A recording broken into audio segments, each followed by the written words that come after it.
Friends, I'm sure you must have gone through the first two episodes about the preparations for the interview for the UPSC Civil Services Examination. Now, we are moving into the third episode where I'll be looking at strategies that can be devised by the candidate before appearing for the interview. First, let's look at the arithmetic. Now, the arithmetic is quite simple. Out of about 4.5–5 lakh candidates who actually write the prelims examination, about 2,000 or maybe 2,500 people are called for the interview. Now, these 2,000, 2,500 people will have to be interviewed in probably less than about 10 interviewing boards of the UPSC.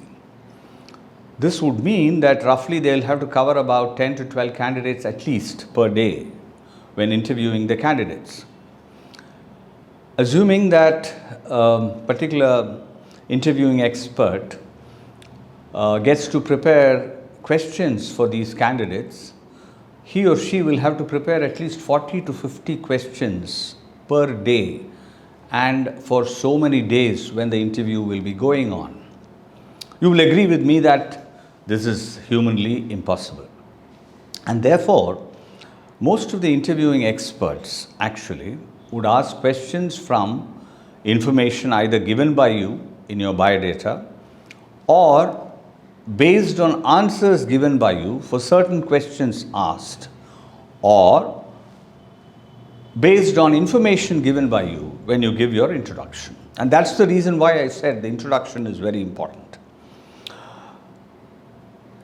And that is how you actually lead the interviewing board into areas where you are more comfortable. This is one of the very important strategies that candidates will have to follow. When you begin your introduction, you should be conscious of the fact that you would be covering areas where information is available with you, and B, where you would be comfortable answering questions put to you by the board. Now, I can speak from experience. Though I was a student of engineering, I had taken history for the optionals for the civil services examination. And there was a question about Mesopotamian history, the Mesopotamian civilization. I was prepared for it, and that made me comfortable when answering the questions of the board. So this is how you fall into certain compartments of comfort when facing the questions at the interviewing hall. Again, let's be clear about certain things. You cannot consciously, I should say deliberately, lead the interviewing members into certain areas of discussion, because they would have also made up their minds as to how to go about the interview. So it has to be very carefully done so that this impression is not created in their minds that you are trying to lead them. They are all experts, they are all people above the age of 55, 60, and they would not like to be led by a candidate. So it should appear natural. It should appear as if it is spontaneous. And that is where your skill lies. One or two quotations in between can also be helpful. For example, when there is a talk about governance, you could say governance is about facilitating more people in society to do good and making it difficult for people to do evil. Now, this is a famous quotation by Gladstone, the British Premier, once upon a time.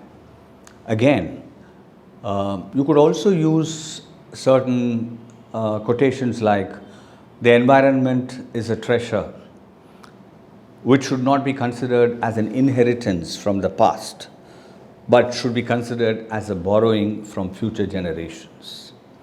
Now, these are statements which will probably enthuse the interviewing members to ask more questions of you, and also create an impression in their minds that you are well read. It's very important to create an impression that you are knowledgeable. While you may not be knowledgeable in every subject it is important also to give a feeling that you have at least mastered certain basic facts and figures, and you are in control with regard to certain subjects which should be known to you.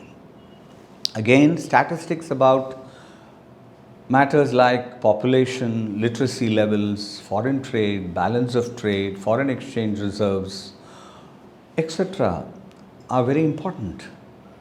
One cannot explain away reasons for ignorance about such basic facts and figures. For example, if there is a discussion about the GSDP, the state domestic product for the state from which you come from, you cannot claim to be ignorant about it and compare that with the national GDP and to see how these GDPs relate, how your state contributes to the national GDP, where are the weaknesses, where are the strengths, how does it contribute to India's exports. These are basic statistics which you are expected to keep in your mind. Again, knowledge about government policies and programs is also very important. I'm sure most of you must have covered all these when studying for the General Studies examination. But it's important to also know something about the field realities as to how the program is implemented in the field. For this, it is necessary probably for you to interact with people who are in charge of implementing certain programs. For example, if it is about the Fasal Bima Yojana, one cannot just reel off facts and figures. It's also important to know how this scheme has made a difference to the lives of the average farmer. If it's about the Jan Dhan scheme, again, such a understanding is important. Initiatives of the government such as Stand Up India, Start Up India, etc. These are also very important for you to be able to explain to the interviewing board when asked.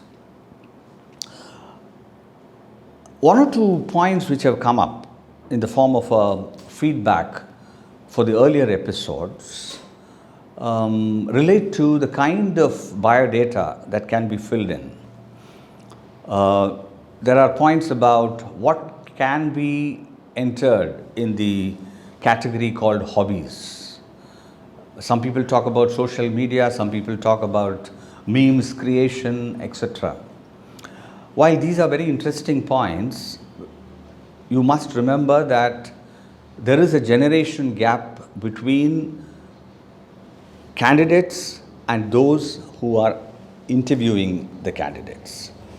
The interviewing members are at least about 30 years more in age compared to the candidates. And therefore, there is a generational gap, and it must be understood that it is there. They would be far more comfortable with hobbies such as listening to music or reading certain kinds of books, traveling or wildlife, etc. And these are areas which you will have to very carefully fill in, because you should have some in-depth knowledge and understanding of what you categorize as your hobbies. Again, there are points about what can be mentioned and what cannot be mentioned when facing the interview. Some of this has come in the form of a feedback on the earlier episodes. I will be covering those points and also the type of questions that are asked and the kind of replies that can be given in the coming episodes. Thank you very much.